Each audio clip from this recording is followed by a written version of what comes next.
je suis des dieux, je dirai toujours amen. Ce sera pour moi la fin, et si beau et sa rigueur, car après cela, je serai couronné.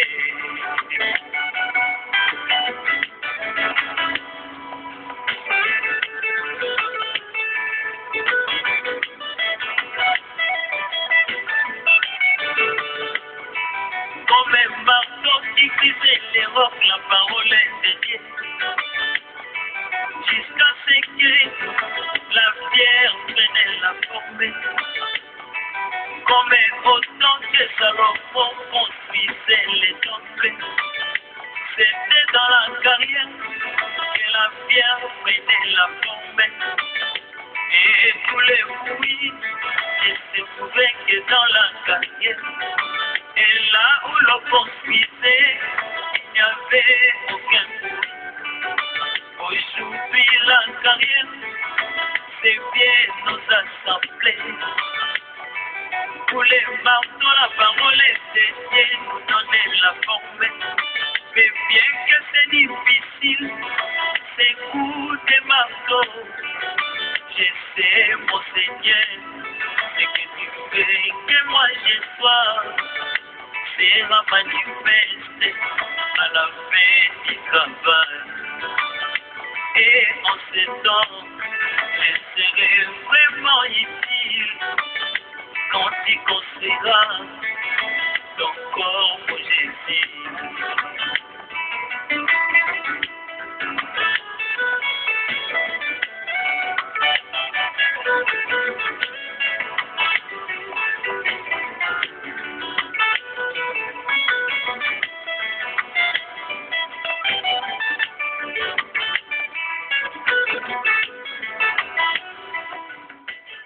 Shalom, chers auditeurs de Mémo Radio et amis de l'émission Que la lumière soit.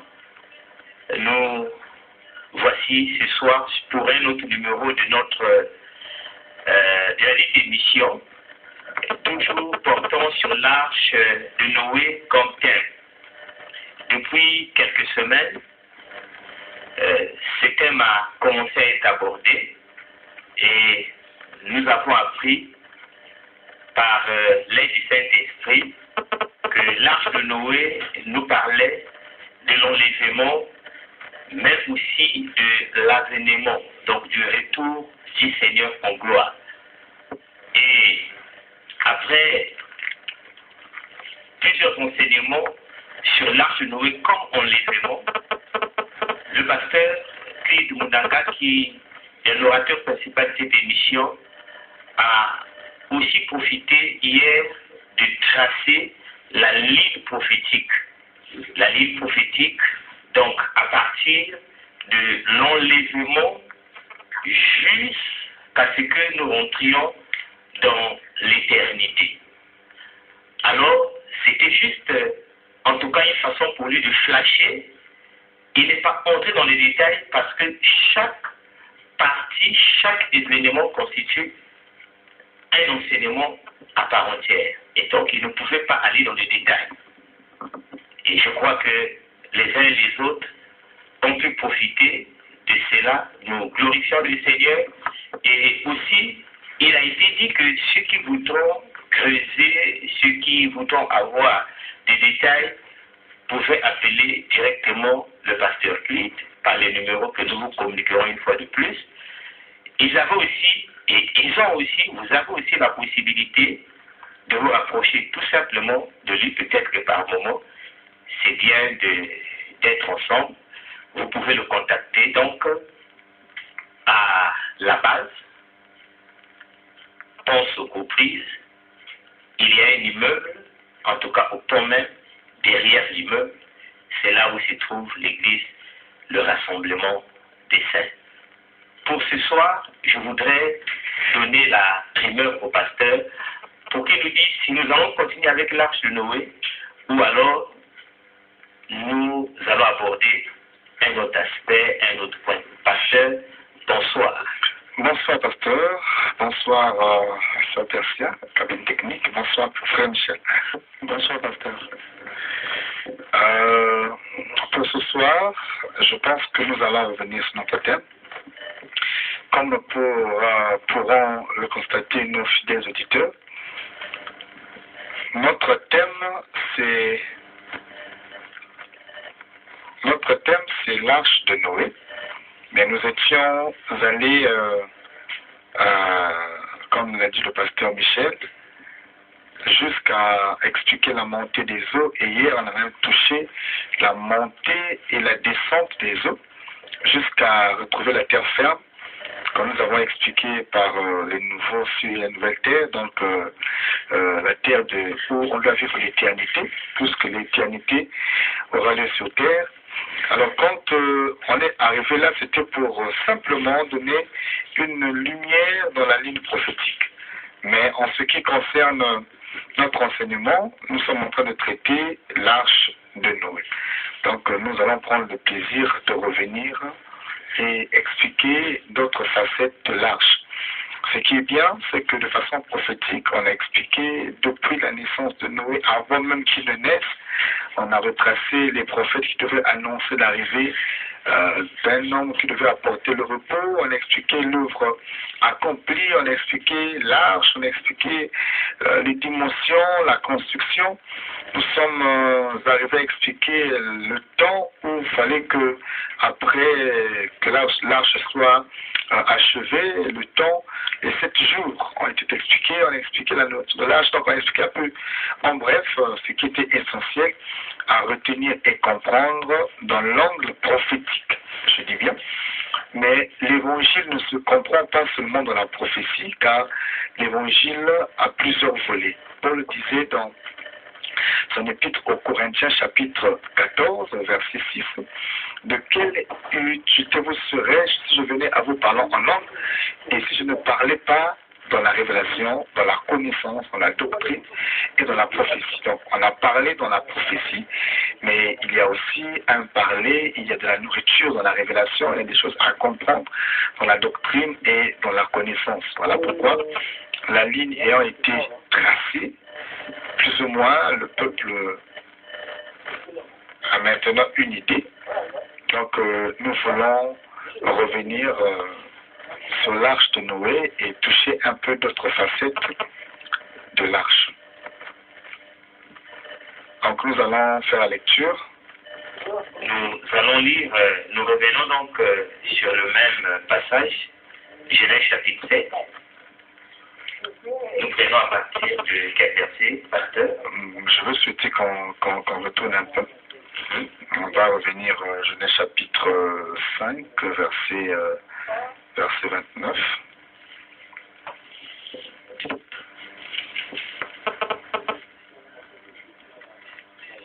Genèse chapitre 5, verset 29. Verset 29.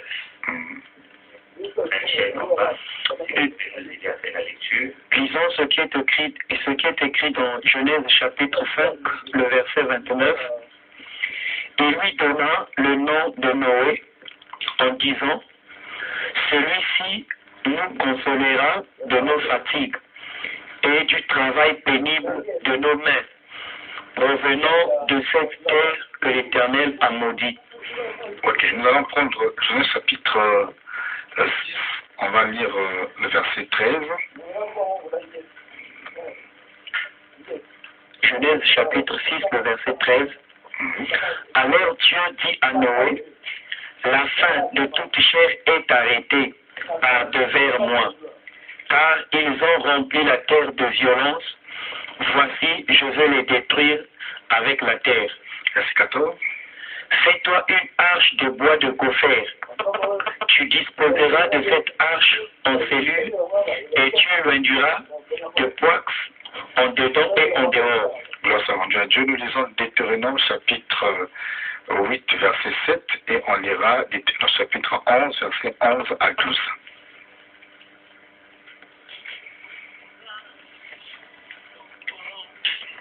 Nous lisons Deutéronome chapitre chapitre 8, verset 7 et chapitre 11, verset 11 à 12. Ok, je commence donc par Deutéronome chapitre 8, à partir du verset 7. 7 simplement, oui. 7. Car l'Éternel, ton Dieu, va te faire entrer dans un bon pays, pays de cours d'eau, de sources et de lacs qui jaillissent dans les vallées et dans les montagnes. Ok. Nous lisons Deutéronome chapitre 11, verset 11 à 12. Frère Michel Gamba. Lisons ce qui est écrit dans Deutéronome chapitre 11, le verset 11 à 12. Le pays que vous allez posséder est un pays de montagnes et de vallées, et qui boit les eaux de la pluie du ciel. Le verset 12. C'est un pays dont l'Éternel, ton Dieu, prend soin, et sur lequel l'Éternel, ton Dieu, a continuellement les yeux du commencement à la fin de l'année. Amen. Amen. Nous voulons expliquer l'arche de Noé dans une autre facette. Je pense que nos fidèles auditeurs se souviendront de ces phrases que nous avons eu à tenir quelques émissions passées, où on avait dit que l'arche de Noé pouvait être comprise dans plusieurs dimensions et que l'arche parlait de plusieurs réalités, parlait de plusieurs choses. On a expliqué que l'arche était un rocher. On a expliqué que l'arche était toute une terre sépulcrale. Nous avons expliqué que l'arche de Noé était toute une ville, donc la ville de refuge. On a expliqué que l'arche de Noé était tout un rocher, le rocher des Damans. Donc l'arche de Noé pouvait prendre plusieurs vestes. Et donc ce soir, nous voulons expliquer l'arche de Noé comme un pays. Nous voulons expliquer l'arche de Noé comme tout un pays. Nous partons de la prophétie que le papa de Noé, donc Lémec, qui a été donc prophète, avait eu à annoncer. Nous ne revenons pas ici pour dire ce que nous avions dit dans la prophétie. Non, rassurez-vous, ce qui avait été dit, c'était dans l'angle prophétique. On a retracé un peu les événements qui devraient se passer. Là, je parle dans l'angle de la révélation. Je toucherai la révélation, mais je descendrai aussi dans la doctrine. Voilà. Et je sais que vous aviez eu à me poser beaucoup de questions hors antenne suggérées. Je pense que vous aurez le temps vous-même de faire d'exprimer vos questions. Comme ça, nous pourrons apporter la lumière, mais comme toujours, vers la fin de l'émission, on va d'abord avancer avec l'exposé de ce soir. Donc je dirais que le père de Noé, qui est Lémec, a eu à donner à son fils le nom de Noé, parce que Noé voulait dire la consolation ou encore le repos du peuple.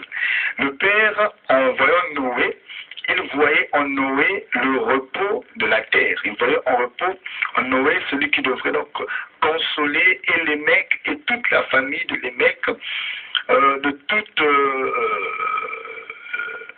toutes les difficultés ou encore toutes les peines que la terre était en train d'endurer à cause du péché. Donc Noé devait venir ôter la douleur de la terre et Noé devait venir apporter le repos. Ça, c'est ce que le Père est en train d'annoncer. Vous savez qu'en Israël, le nom identifiait la mission de la personne. Le nom était en train de décrire la vie même de la personne. Si on t'appelait Jacob, Jacob veut dire trompeur, on voyait aussi dans la vie de Jacob un trompeur. Si on appelait Ésaü, donc un homme roux, velu, Ésaü était physiquement velu. Donc le nom que les pères donnaient aux enfants étaient en rapport avec la vie des enfants, avec leur naissance ou avec l'accent prophétique de la destinée des enfants sur la terre. Parce que le peuple juif était un peuple que nous reconnaissons, un peuple beaucoup spirituel. Donc lorsqu'on donnait à un enfant, et très souvent, l'esprit même intervenait sur les noms qu'il fallait donner aux enfants. Vous savez, par exemple, Jésus est un nom qui a été inspiré.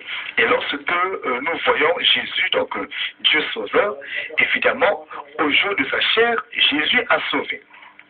Donc, c'est pour dire que le nom n'était pas donné de façon arbitraire, le nom était donné par inspiration. Donc, quand les mecs disent que son fils s'appellera Noé, ce qui veut dire celui qui doit consoler, celui qui va venir consoler la terre et tout ce qui y habitait, ça veut dire que ce nom-là avait une mission prophétique.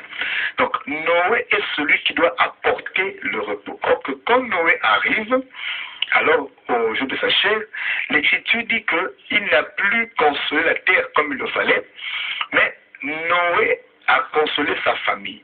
Toutefois, Noé a apporté le repos. Et c'était quoi le repos que Noé devait apporter? C'était l'arche. Donc l'arche que Noé est en train de construire, c'est le repos de Noé lui-même et le repos de tous les animaux, le repos des oiseaux, le repos de sa famille. Le repos de la terre qui, je veux dire, de la créature qui sera conservée pour vivre le salut de Dieu. Donc nous voyons que l'arche de Noé est un lieu de repos. Parce que quand la terre était frappée, quand Dieu a commencé à infliger la terre des douleurs, des plaies, tout ce qui était dans l'arche ont été à l'abri du danger, ont été en lieu sûr, lieu de repos. Donc l'arche de Noé est un lieu de repos. Or, en Israël, ce qui était présenté comme un lieu de repos, c'était le pays de Canaan. Vous savez que Dieu avait promis Canaan à Abraham. Il disait que dans le pays qu'il devait donner à Abraham, c'était un bon pays, un pays où coulait le lait et le miel. C'est le pays où Abraham et sa postérité devraient donc trouver le repos. Et quand le Seigneur est en train d'inspirer Moïse pour que Moïse conduise le peuple hors d'Égypte, c'était pour emmener le peuple au lieu de repos, là où il devait être en paix, là où ils avaient donc l'assurance, et un pays où il y avait la paix, un pays où coulait le lait et le miel, un pays où le peuple d'Israël devait trouver le repos. Donc quand Israël quitte l'Égypte, derrière Moïse, c'est parce que le peuple avait reçu la promesse d'aller posséder le pays de repos, qui est en fait l'image de l'arche de Noé. Voilà pourquoi vous remarquerez que Israël croyait en ce pays-là comme un lieu de repos. Donc, que ceux qui me suivent retiennent déjà que ce soir, nous parlons de l'arche de Noé comme le pays de Canaan. Or, nous avons lu ici que le pays de Canaan est un pays de montagnes et de vallées. Nous allons expliquer beaucoup de choses dans le pays de Canaan. Il y a vraiment des choses importantes pour la marche à apprendre ici. Voilà pourquoi l'Esprit nous a conduits là. Donc nous parlons de l'arche de Noé, vue comme le pays de Canaan. Un pays où coule le lait et le miel, un pays où le peuple devait se reposer. Selon Deutéronome chapitre 12, à partir du verset 8 ou 9 jusqu'en montant, l'Écriture nous présente le pays de Canaan comme un lieu de repos, un lieu de consolation. Effectivement, le pays de Canaan, c'est le lieu où Israël devrait se consoler de tous les travaux pénibles qu'ils ont endurés dans le pays de l'Égypte. Ce que les mecs sont en train de dire, les mecs disent que le Fils qui vient leur consolera de tous les travaux pénibles de la terre. Évidemment, ceux qui devaient être consolés des travaux pénibles, ce peuple d'Israël, qui devaient être consolés des travaux forcés et pénibles subis en Égypte, pour être dans un pays propre à eux, où ils seraient dans le repos. Donc le pays de Canaan, tout juif sait que c'est le pays de leur repos. Et ce pays de Canaan, d'après les Écritures, est un pays de montagnes et de vallées. C'est un pays qui boit l'eau de la pluie, ça c'est très important. Et c'est un pays aussi dont l'Éternel Dieu a continuellement des yeux depuis le début jusqu'à la fin de l'année. Donc le pays de Canaan, c'est un pays que le Seigneur surveille lui-même, sur lequel le Seigneur veille, prend soin du début jusqu'à la fin de l'année. Ça veut dire que quiconque est dans le pays de Canaan est en sécurité parce qu'il n'a pas pour protecteur, pour gardien un homme physique et charnel, mais Dieu lui-même devient son gardien, son protecteur, et Dieu lui-même doit veiller sur lui parce que le pays de Canaan, c'est un pays dans lequel l'Éternel garde continuellement un regard et il veille. Alors, nous disons ceci. Le pays de Canaan, aujourd'hui où nous parlons, n'est plus physique. Parce que vous allez remarquer que Israël est arrivé à Canaan. On n'a pas vu une écriture où Canaan a donné le lait et le miel à Israël. Il n'y a pas un territoire comme ça où on a vu Canaan produire le lait et produire le miel. Il y a des personnes qui vont dans cette terre jusqu'aujourd'hui. Vous allez comprendre que le pays de Canaan était autre chose que ce que Dieu était en train de vouloir parler. Vous allez vous accorder avec moi que le pays de Canaan dont Dieu parlait, c'est un pays de repos et de consolation. Mais depuis que Israël était entré dans la terre de Canaan, jusqu'aujourd'hui, Israël ne s'est jamais reposé. Il y a toujours des batailles, il y a toujours des guerres, et l'histoire d'Israël a été toujours saccadée des guerres depuis même le temps de Josué, de David, de tous ces grands chefs et rois. Le pays d'Israël n'a jamais eu le repos dont le Seigneur parlait. Donc c'est pour dire qu'ils sont dans le pays de Canaan, physiquement parlant, mais quand Dieu parlait de Canaan, il voyait plus loin que le simple pays, parce qu'un pays, comme un tel physique, ne peut pas sauver quelqu'un. Ne peut pas donner à quelqu'un le repos. Ne peut pas donner à quelqu'un d'Israël. Jusqu'aujourd'hui, nous parlons même, la terre est partagée et il n'y a pas le repos. La terre est réclamée par l'autre nation. Donc, si on s'en tient au mot, on dira que la prophétie ou encore Dieu n'avait pas dit vrai. Donc, pour comprendre la vraie pensée, c'est saisir Dieu dans l'angle de la révélation. Le pays de Canaan dont Dieu parlait, ce n'était plus un pays physique. Mais le pays de Canaan, aujourd'hui, c'est l'évangile. Le pays de Canaan, c'est aujourd'hui l'évangile. Un pays, on y entre pour vivre. Et comme c'est un pays où il y a le repos, alors nous voulons comprendre dans quelle mesure l'évangile va être le pays de Canaan pour donner le repos à qui, comment. Jésus-Christ a dit que quiconque croit en lui aura le repos. Et Jésus a dit, venez à moi, parce que Christ était le véritable Noé. Au jour de sa chair, il a dit au peuple, venez à moi, vous tous qui êtes fatigués et chargés. Donc ça veut dire que jusqu'au temps de Jésus, Israël n'a pas encore le repos. Et pourtant, ils sont dans la terre de Canaan. Jusqu'au temps de Jésus, Israël n'est pas encore consolé comme les mecs l'avaient encore prophétisé. Pourquoi? Parce que même quand Jésus est là, nous voyons évidemment le peuple sans repos. Sinon, il n'aurait plus fallu que Christ leur propose un repos. Donc Christ voyait que le peuple n'était pas encore dans le repos. Donc il fallait que Noé vienne. Et pourtant, quand Christ parle, il est dans la terre de Canaan. Ça veut dire, le repos que le peuple attendait, ce n'était pas seulement Canaan, parce que étant à Canaan, étant habité de Canaan, Israël n'avait pas toujours le repos. Josué a promis au peuple un repos, mais étant dans le pays de Canaan déjà. Donc il y a un autre repos que le peuple devrait saisir, dont Dieu parlait. Parce que Israël dans le pays de Canaan, Josué qui introduit le peuple dans le pays de Canaan, Josué a encore promis un repos au peuple. De quel repos Josué parlait? Voilà pourquoi quand Christ vient, lui aussi qui est le vrai Josué, il dira au peuple, venez à moi, vous tous qui êtes fatigués et chargés, et moi je vous donnerai du repos. Ça veut dire que Israël et sa terre de Canaan n'avaient pas de repos. Le repos était avec Jésus. Mais non, Jésus a donné le repos comment? Le seul repos que Christ a donné au peuple, aux apôtres, c'était l'évangile. C'était sa parole.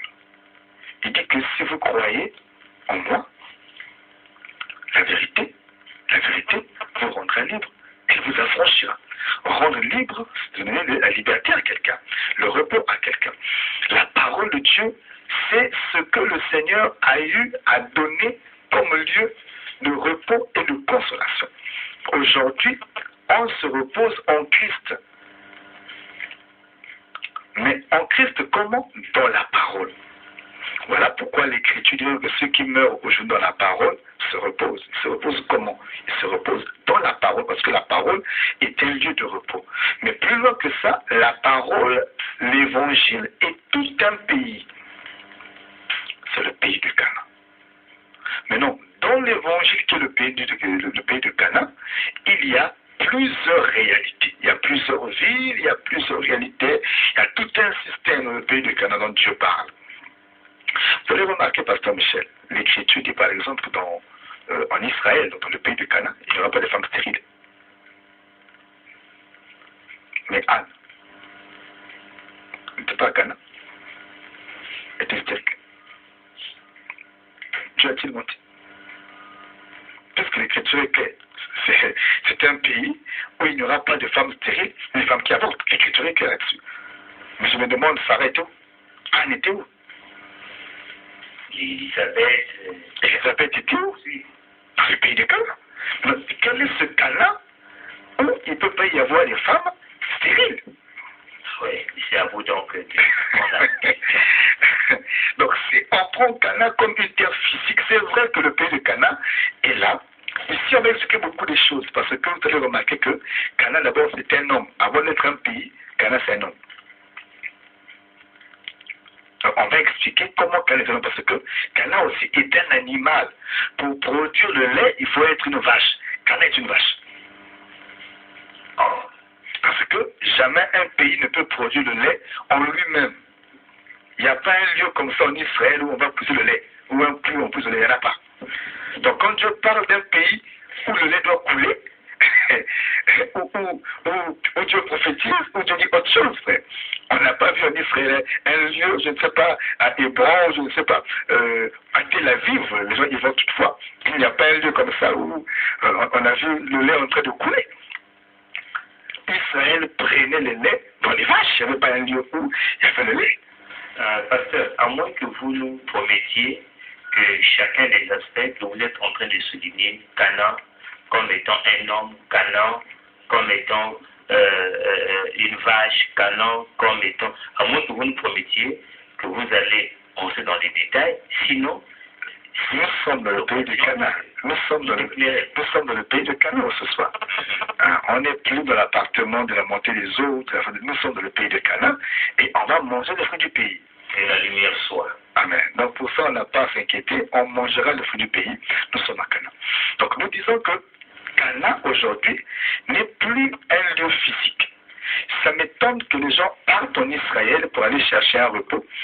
La tombe de Jésus, physiquement parlant, ne sauve pas.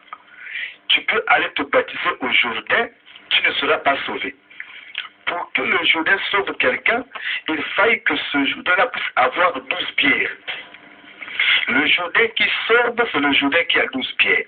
Ce n'est pas le Jourdain que je vois à côté là. Si tu es parti au Jourdain païen, tu reviendras païen. Pour être enfant de Dieu, il faut croire à l'évangile. Ce n'est pas aller au Jourdain là-bas. Parce que le Jourdain n'est plus physique. Ça devient un Jourdain spirituel aujourd'hui. Voyez-vous?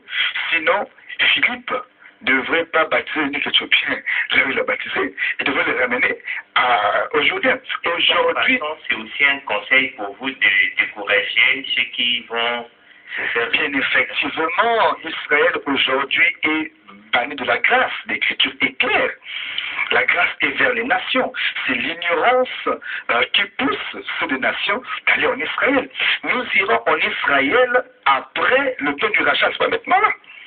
Nous irons en Israël pendant le millénium, c'est pas maintenant là. Donc si tu partais à Tel Aviv, tu vas païen, tu reviens païen. D'ailleurs, Israël que nous connaissons dans la Bible ne peut pas avoir pour capitale Tel Aviv, il n'y a pas une écriture comme ça. Ouais, que vous partez en touriste, vous revenez en touriste.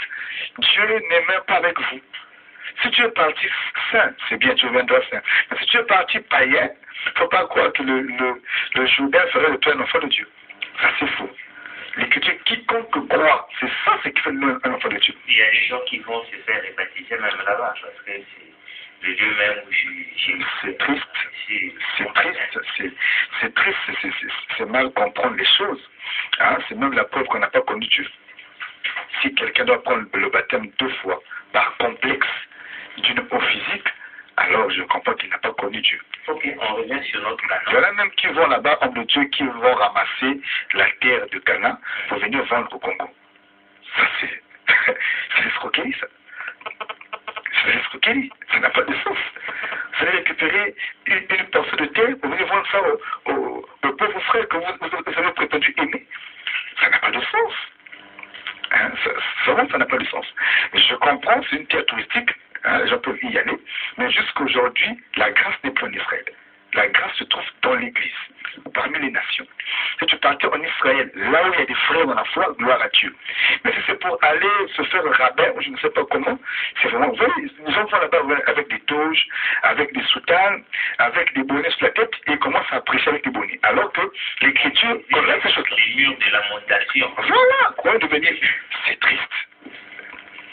C'est triste. Aujourd'hui, ce que Dieu a avec Israël, c'est l'alliance avec leur père. L'apôtre Paul est clair dans son épître aux Romains. Mais quant à l'évangile, le salut aujourd'hui, c'est nous. Ceux qui sont entrés dans l'arche pour éviter le châtiment, je vous dis que c'était la famille de Noé. Donc, qui est la famille de Noé? L'écriture est claire à tous ceux qui l'ont reçu, à ceux qui croient en son nom. Elle, la parole, a donné le pouvoir de devenir enfant de Dieu. Même si tu es juif physiquement parlant, tu ne crois pas en Jésus, en ce temps, tu n'as pas le salut. Aujourd'hui, Dieu traite avec l'Église. L'arche est dans la maison d'Obed-Édom. L'arche n'est pas en Israël. Donc, si tu partes en Israël, c'est Ichabod. L'arche n'est pas là-bas. L'arche est dans la maison d'Obed-Édom. Donc, nous bénéficions de 3 mois pour que l'arche puisse nous enrichir. Et l'arche ne repartira pas avant qu'on ne soit enrichi.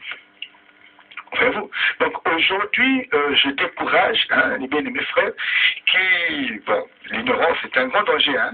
L'écriture est claire, on peut périr, faute de connaissance. Hein? On pense qu'aller voir un rabbin parfois qui n'a pas cru en Jésus et aller lire les Talmuds, c'est ça connaître Dieu. Ça, c'est une erreur grave.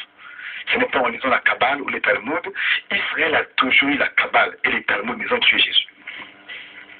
On ne comprend pas Dieu dans les Talmuds, on ne comprend pas Dieu dans la Kabbale, on comprend Dieu dans l'Évangile.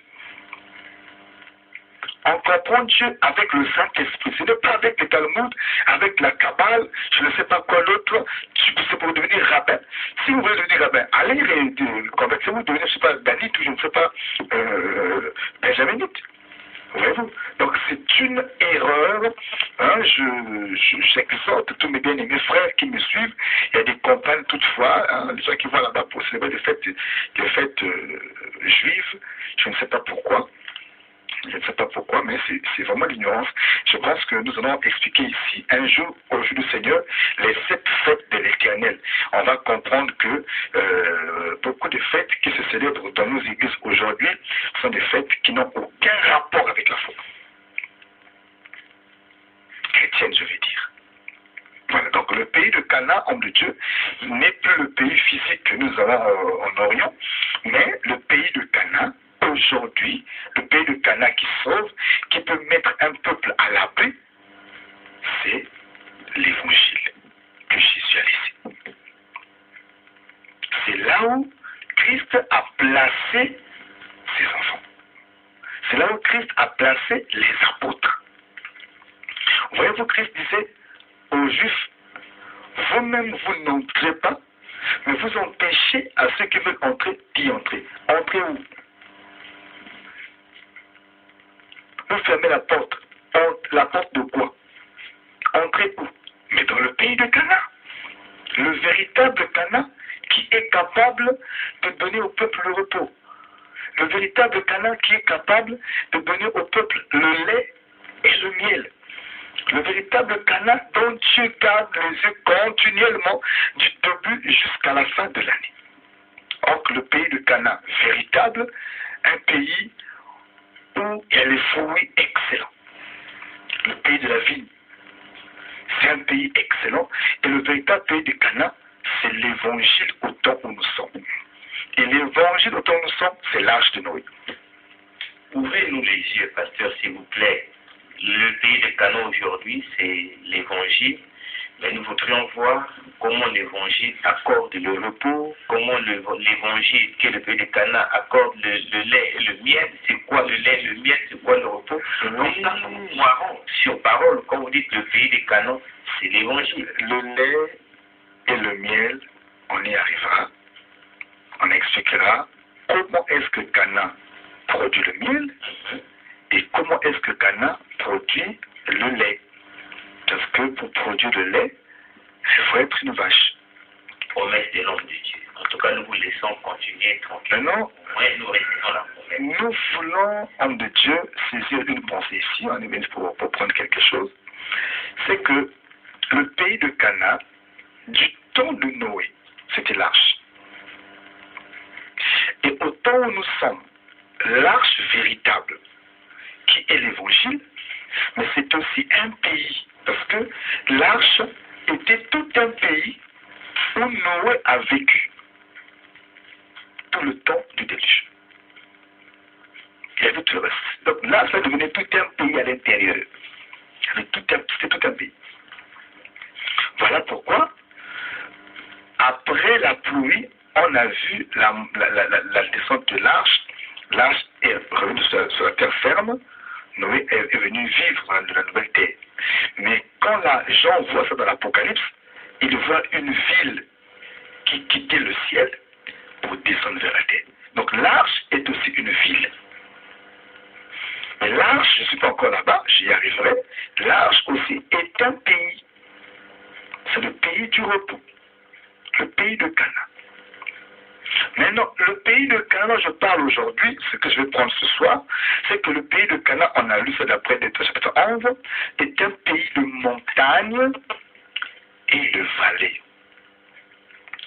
Ça veut dire, déjà, je dis à un frère, le pays de Cana, l'arche de Noé, ce n'est pas une église. Si tu rentres dans une église, tu peux faire la foi dans l'église, tu ne seras pas sauvé, à moins que tu croises Jésus. Et si dans ton église Jésus est absent, tu n'auras pas aussi le salut. Parce qu'il y a des églises où Jésus est absent. Il faut qu'on le dise. La femme courbée partait au temple tous les jours, elle partait prier. Mais elle n'avait jamais rencontré Jésus avant. Donc on peut aller à l'église et revenir, Jésus n'est pas. C'est après 18 ans de sa souffrance qu'elle venait rencontrer Jésus au temple. Donc quand elle partait au temple, Jésus n'y était pas. Aujourd'hui aussi, on peut aller dans une église, on peut fréquenter un petit diacre, on peut être, je ne sais pas, grand partenaire d'une église où Jésus n'est pas. C'est de grand danger aujourd'hui. Parce qu'il y a l'église de Dieu et les églises des hommes. Donc on peut dire que dans le pays de Cana, c'est un pays qui n'est pas une église, c'est un pays qui n'est pas un pasteur, c'est un pays qui est l'évangile des apôtres. L'évangile que Jésus a prêché, qu'il a confié aux apôtres et que nous sommes en train de prêcher ce soir. L'évangile que nous prêchons est un pays, c'est le pays de Cana. Quiconque croit à cet évangile entre dans le repos. Quiconque croit à cet évangile entre dans le pays de Cana. Et il pourra alors boire le lait, il pourra alors manger le miel. Vous remarquerez que le pays de Cana est un pays de montagne et de vallée. Or que dans l'évangile, la montagne nous parle des obstacles, nous parle des ennemis, nous parle du combat. Vous avez la célèbre écriture, qui est une grande montagne devant Zorobabel. aplani.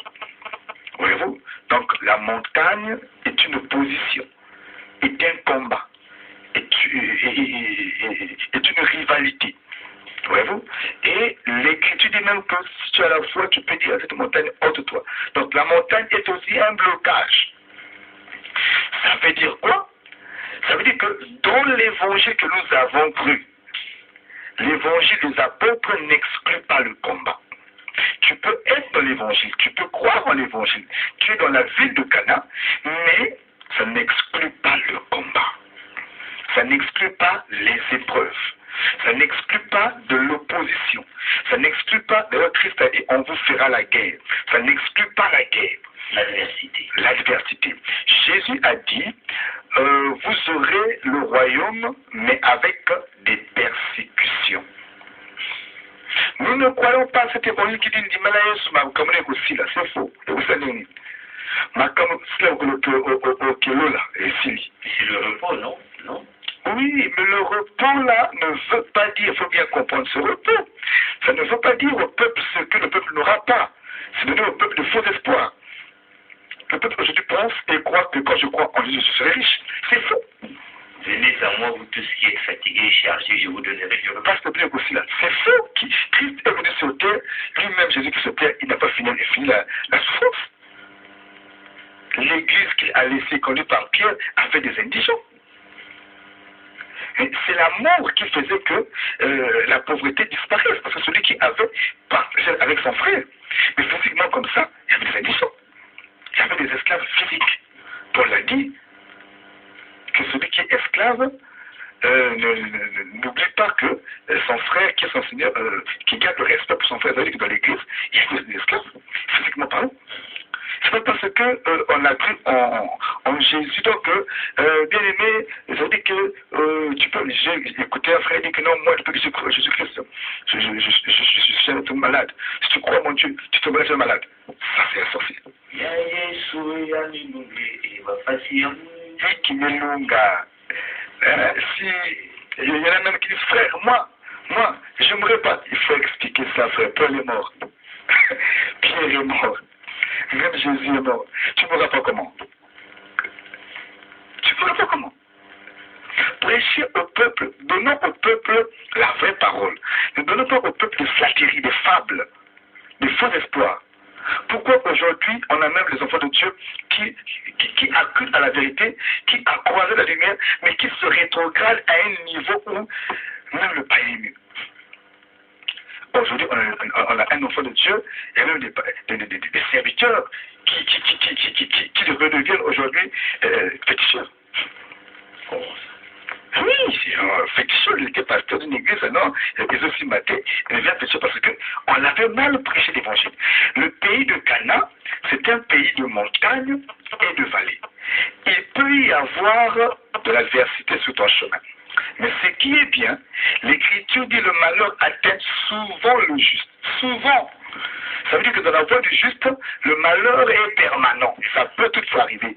Mais ce qui est bien, c'est qu'il y a une promesse qui dit le malheur atteint souvent le juste, mais l'Éternel l'en délivre toujours. Voyez-vous, il n'y aura pas de délivrance sans malheur, il n'y aura pas de délivrance sans combat.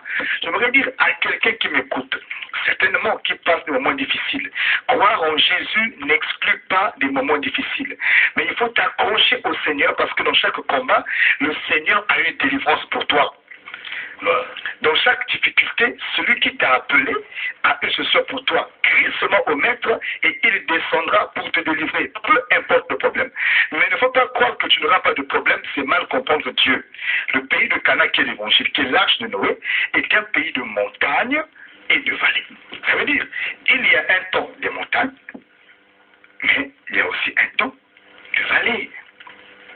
Le temps de vallée, c'est le temps où la terre est ferme, où tu avances sans problème, où la grâce t'accompagne, où tu as le vent en poupe. Moi, je crois que chaque chose a son temps. Un frère peut souffrir pendant un temps, mais arrivera aussi un temps où la souffrance doit quitter, parce que l'évangile, là aussi, est capable de donner à quelqu'un la consolation physique. Mais quelqu'un qui garde la foi et la persévérance. Évidemment. Évidemment. Cet évangile peut t'enrichir, c'est vrai. On ne presse pas contre la richesse. C'est vrai. Mais cet évangile est un évangile pas seulement de la vallée, mais de montagne. Que celui qui traverse les moments de montagne ne laisse pas la foi. Qu'il ne croit pas que Dieu l'a abandonné. Qu'il ne pense pas que, vous savez, il y en a qui vont, j'ai rencontré une personne qui me dit, ah pasteur, vraiment, je ne comprends pas ce qui m'arrive, ils vont dire que je dois aller répondre ma délivrance. Ah, quand tu vois, c'est un bon frère. Délivrance, pourquoi frère? Oh non, on va quand même aussi ma tête. Ah. Frère, tu peux être enfant de Dieu et passer des moments difficiles. C'est possible. Mais dans chaque épreuve, nous avons le devoir de crier à Dieu, de regarder à Dieu. Sinon, on va changer d'église en église, on va critiquer les pasteurs. Il y en a qui n'ont pas personne en sous n'angouyate, pasteur quoi bimi à Sikazawana, et ce qu'a simbio, ata inwana ekolimo, frère. Parfois, tu vas avoir même pas la parole. Voyez-vous, aujourd'hui, on commence à vendre les éditions au peuple. Parce qu'on a en face de nous un peuple naïf, un peuple sans enseignement, un peuple non éclairé. Et du coup, on leur dit ce qu'ils veulent entendre pour les attaquer. C'est pas bien. C'est une mauvaise façon d'annoncer Christ. Nous disons que cet évangile sauve, mais ça n'exclut pas l'épreuve. Ah ouais, pardon. Il est l'heure de prendre aussi des appels. Ah, allô, bien-aimé? Oui, bonsoir. Bonsoir. Bonsoir. Oui, je suis le frère Oran, j'appelle le Punta Carlos. Ah, Frère, bonsoir, frère. Oui, je réponds à ma question que j'ai posée hier. Dans Genèse, à partir du verset 10. Oui, Dieu dit tu prendras auprès de toi sauf de tous les animaux pires. Le mal et sa semelle, pour le peur des animaux qui ne sont pas pires, le mal et sa semelle. Bon, je me demande pourquoi Dieu a dit pour les animaux impurs. Puisque là, on comprend que ceux qui sont pires, ceux qui sont dédiés, ceux qui sont pires, ceux qui sont justes, ils vont aimer notre Dieu. Mais pourquoi Dieu a dit tous les animaux pires? Pourquoi je constate que comparaison avec le petit vierge, quelqu'un qui était impur, quelqu'un qui était mon devoir d'essai, il défend de rester. Mais je me demande si dans l'axe, il y avait un couche des animaux intégrés. Pourquoi pas les jours que les vierges ont dit, pourquoi pas dire que quelques-unes, les vierges sont qui étaient restées à faire des femmes intégrales. Merci bien, frère Van. Il y a une autre question? Non, c'est tout ce que j'ai dit. Merci bien. Que le Seigneur vous bénisse. Pasteur, le sens d'animaux purs, animaux impurs, est-ce qu'il faut prendre ça au sens courant du terme? Dieu a accepté ce qui est impur, Dieu a accepté ce qui est impur, ou ça veut dire autre chose? Bon, vous savez, il faut vraiment veiller sur le texte. La compréhension de la pensée de Dieu va de la compréhension des textes. C'est très important. Du temps de Noé, il n'y a pas un animal impur qui existe. Tous les animaux sont purs.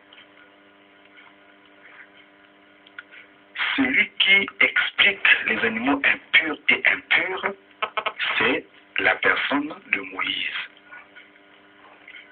Parce que c'est dans la loi que Moïse dira au peuple que tu regarderas tel animal impur, tel animal pur. Au départ, tout ce que Dieu avait fait était bon. Jusqu'à Noé, tout est bon. Mais le Seigneur sépare juste une classe, mais c'est Moïse qui vient nous révéler que c'était des animaux impurs. Mais Dieu ne fait que la séparation, en fait. C'est la loi qui nous emmène à voir certains purs et d'autres impurs. C'est dans la loi que Moïse a reçu qu'il est en train de séparer ce que Israël doit regarder pur et ce que Israël doit regarder impur. Mais tout avant que la loi ne vienne, il n'y a pas de pur. Mais quand Moïse qui écrit fait le résumé, il parle à un peuple qui a déjà la loi. Donc il explique directement. S'il faut répondre à la pensée du frère, pourquoi les animaux étaient entrés, nous avons dit un jour ici que d'abord, il ne faut pas confondre les animaux qui sont entrés et les vierges folles. C'est très différent. Les vierges folles sont d'abord vierges, ne sont pas impures. Les vierges folles ne sont pas impures. Il ils ont été justifiés, c'est des vierges, parce que pour être vierge, il faut être pur. Le problème, c'est que elles ont été folles. Être folle ne veut pas dire être impur, c'est différent. Être folle, c'est-à-dire tu as la parole, parce que ce que nous rend pur, c'est la parole. Mais la parole et les œuvres. Mais eux, ils avaient la parole seulement, ils ont négligé les œuvres. Voilà pourquoi.